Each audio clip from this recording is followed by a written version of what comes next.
Olá, amigos, tudo bem? Seja bem-vindo ao canal Meu Momento com Deus. Nessa ocasião, nós teremos mais um estudo guiado, mais uma lição da Escola Sabatina para a honra e glória de Deus. Antes de nós conhecermos qual será o tema de hoje, nós vamos primeiro buscar a presença de Deus em oração, para estarmos devidamente preparados para sermos impressionados pelo poder da palavra de Deus. E antes disso, deixa eu fazer um convite todo especial para você. Veja se você já é inscrito. Por quê? Muito simples. Eu gostaria de continuar exercendo uma boa influência sobre você no tocante ao estudo da palavra de Deus. E é por meio dessa inscrição que eu vou conseguir te notificar, te animar, te chamar todos os dias a ter um momento com Deus. Deixa o seu gostei, faz um comentário. Eu dou o maior valor ler os seus comentários. Tá bom? E claro, compartilha para o máximo de pessoas que você conseguiu o estudo de hoje. Às vezes a gente tem um amigo que, quem sabe, está um pouco desestimulado, né? Está um pouco frio na fé. E aí, com o seu toque, com a sua influência, quem sabe ele volte a ficar bem quente e fervoroso na fé, na jornada que conduz à vida eterna. Tá bom? Conto com o teu apoio. Vamos juntos alcançar o mundo inteiro para ver Jesus voltar. Bom, vamos fazer a nossa oração?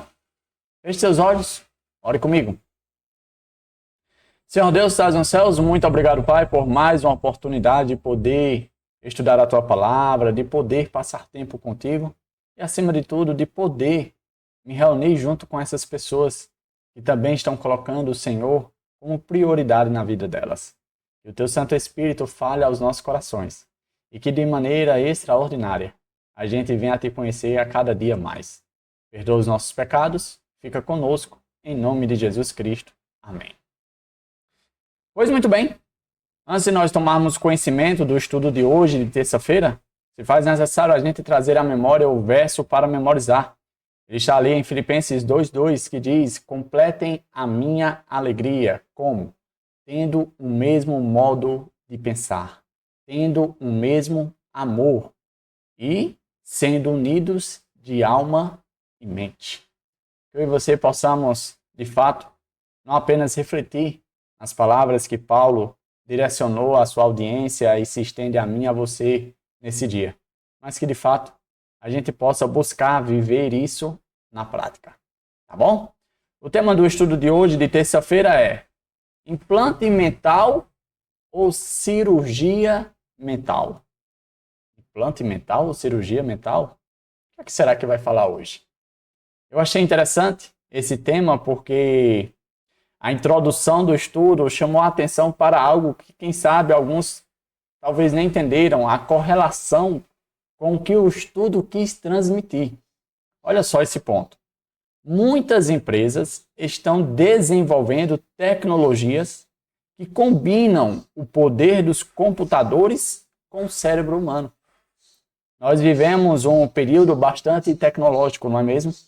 Onde as inteligências artificiais já estão aí a toda, auxiliando, facilitando, tornando a vida das pessoas até mesmo mais fáceis.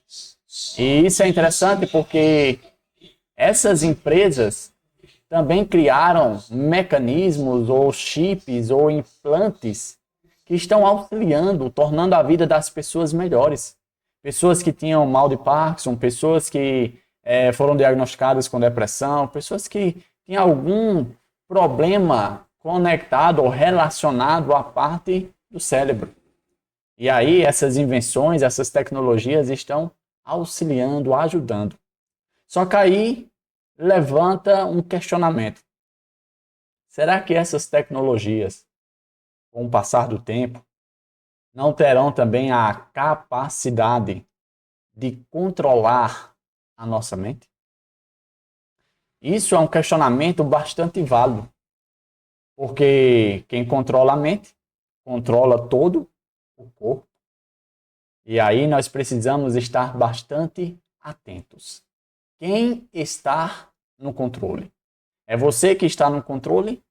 Ou algo exterior, algo externo está no controle da sua vida? É sobre isso que o estudo de hoje quer chamar a minha e a sua atenção.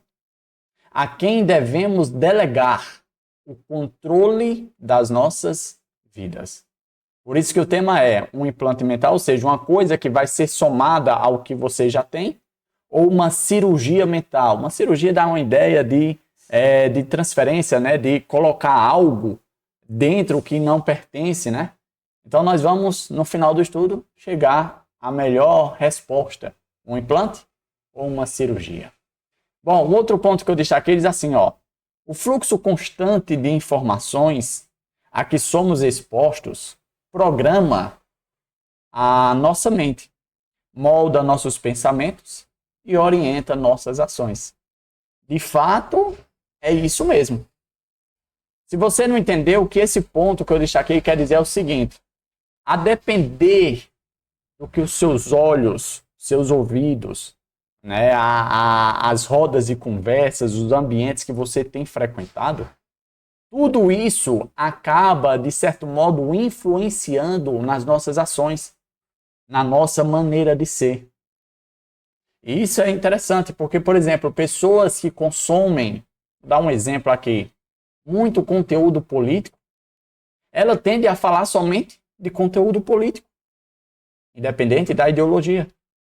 Pessoas que vivem muito imersos em mídias sociais, em redes sociais, em questão a filmes, essas coisas, ela tende a ter uma visão, uma cosmovisão enviesada, inclinada, direcionada para esse âmbito. E aí fica um questionamento muito válido. Como anda a sua vida? Quais são os seus gostos? Quais são as suas inclinações?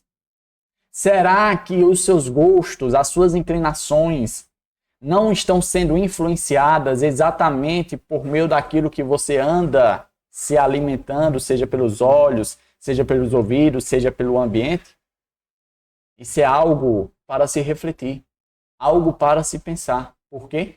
Porque, independente de nós termos chips ou não, algumas coisas podem estar exercendo influência sobre nós, a ponto de estar, de certo modo, nos controlando.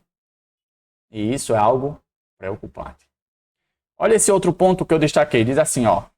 Porém, assim como Jesus, devemos permitir que o Espírito controle a nossa mente. Eu acho interessante esse ponto porque quando eu li, logo me veio à mente aquele verso após Jesus ser batizado. E lá o contexto diz que Jesus foi conduzido para o deserto pelo Espírito para ser ali provado, né, tentado, para ser testado pelo inimigo de nossas almas. Quem está te conduzindo? Será que assim como Jesus, eu e você estamos nos permitindo sermos guiados pelo poder do Espírito Santo? Davi, eu não sei identificar se é o Espírito de Deus que está me guiando. Bom, é muito simples. Você primeiro precisa conhecer, ter mais intimidade com a palavra de Deus, para poder reconhecer a voz do Espírito de Deus.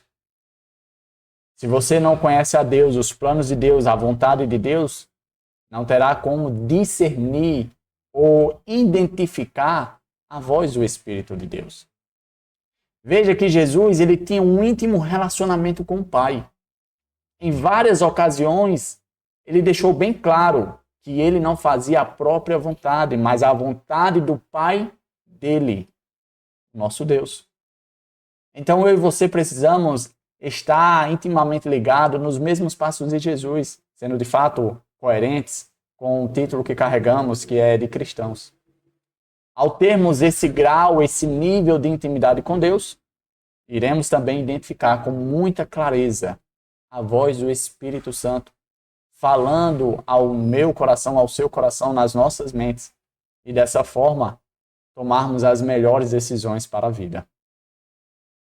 Foi apresentado um texto aqui, Filipenses 2:5. Ele diz assim, ó, seja a atitude de vocês a mesma de Cristo Jesus. Embora seja um verso curto, mas é um verso que deve levar eu e você a refletir. Seja a atitude de vocês a mesma de Cristo Jesus. Em outras traduções, fala o mesmo modo de pensar de Cristo Jesus. Qual era o modo de pensar? Qual era a atitude que Jesus tinha quando esteve aqui nesta terra? Quais foram as escolhas? Por que ele fez essas escolhas? Eu e você precisamos passar mais tempo pensando sobre a vida de Jesus. Porque ao refletir, eu e você não apenas chegaremos à resposta do porquê, mas também entenderemos por que Jesus fez isso. E é muito importante entender. Porque, afinal de contas, Jesus não quer que eu e você nos tornemos robôs, né? Com ações programadas, não. Jesus quer que eu e você entenda e tenha o devido discernimento para escolher viver como Jesus viveu, tendo as mesmas atitudes. Olha esse ponto que eu separei, ó. Podemos ajustar os pensamentos, mas não conseguimos transformar nosso coração. Só Deus faz isso. O Espírito Santo precisa realizar uma verdadeira cirurgia espiritual em nosso coração, utilizando a espada do Espírito. Esses dias que eu fiquei sem gravar, eu estava tratando um quadro de depressão e ansiedade, a qual fui diagnosticado.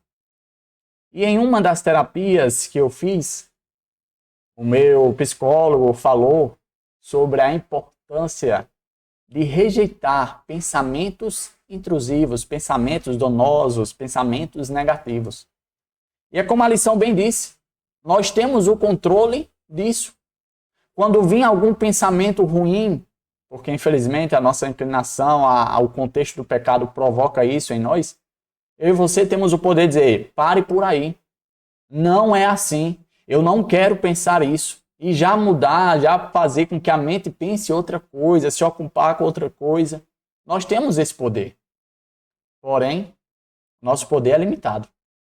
Embora nós consigamos controlar a nossa mente, o que pensar, já o nosso coração não é bem assim. É tanto que uma das orações que o próprio Davi fez foi: Senhor, purifica, dá-me um novo coração. Né?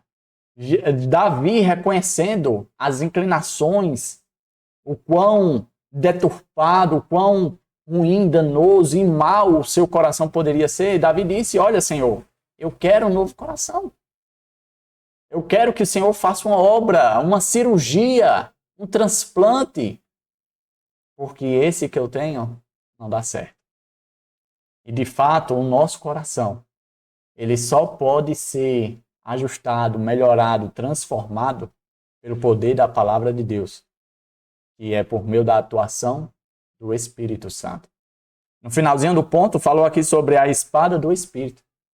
E eu gosto de um verso que foi até mencionado aqui no estudo, que diz que a espada, né, é viva e eficaz, penetrando até o ponto de dividir a alma e o espírito, juntas e medulas, é apta para julgar os pensamentos e propósitos do coração. Esse bisturi de Deus é poderoso e ele pode fazer a obra necessária para transformar o nosso coração, a nossa mente, em uma realidade nunca antes imaginada. E tudo isso para a honra e glória de Deus. O outro ponto que eu destaquei, e que de certo modo será o último ponto do nosso estudo, diz assim, ó. Precisamos ser transformados pela renovação da mente, para experimentar qual é a boa, agradável e perfeita vontade de Deus. Sabe, existe um verso que eu gosto muito, que diz o seguinte: se hoje você ouvir a voz do Senhor, não endureça o coração. Se hoje, não é amanhã, não é depois da manhã, não é na próxima semana, não é quando as coisas piorar. Não, se hoje. Deus deseja não fazer um implante, como algumas empresas estão fazendo na atualidade. O desejo de Deus é fazer uma cirurgia por meio do poder do Espírito Santo atuando na nossa vida.